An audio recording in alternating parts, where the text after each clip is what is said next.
little bit of backstory. I am Canadian, so this poem is from a Canadian perspective. It's called The Great Canadian Melting Pot. In 1914, Ford established an English school for the immigrants he had brought to America. On July 4th of that same year, there was a graduation ceremony.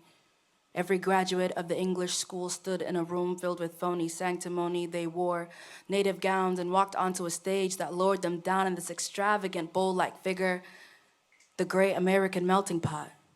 When the graduates were raised back up, they were wearing Americanized clothes and accessories. This was Ford's way of ridding these people of their history. This is his way of stripping layers of culture away. This is his way of forcing them to conform.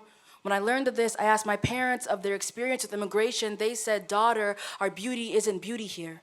The future belongs to those who don't sleep, who work tireless nights and tireless days. The future belongs to those who eat and breathe the Canadian dream. This melting pot will mold you into a version of yourself that your motherland will not recognize. It will engrave red and white onto your skin. You will lose your mother tongue if you don't begin to fraternize with it. I know you say you want to be like me when you grow up, but you won't be. The Canadian dream was never meant for me. No, you are the first generation for a reason. You will not have to take the bleeding, the beating, the dreaming of a better life. You will ease into freedom easier than I did. Assimilation will not be eradication for you. Adaption will not be extermination for you. You carry my native tongue in your mouth with this melting pot. This melting pot is trying to give you third-degree burns. They are trying to carve your homeland out of your chest. They are trying to rip my tongue out of you, forcing you to memorize a language that does not know how to express you, how to pronounce you, forcing you to warp your body until you can't even recognize you. When you were a child, I cried many nights knowing you'd eventually face people who knew what different looked like, who knew what different smelled like. My child, there are some borders you can't walk through, some barriers you can't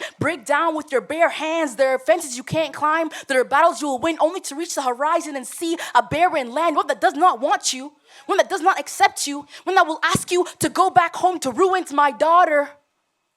Don't waste time trying to explain something to someone who is not interested in understanding it. It will leave you tired, and you can't rest here. My daughter, don't lose your peace trying to find your place in this world, because it will leave you tired, and we can never rest here. Thank you. Everybody sing hallelujah.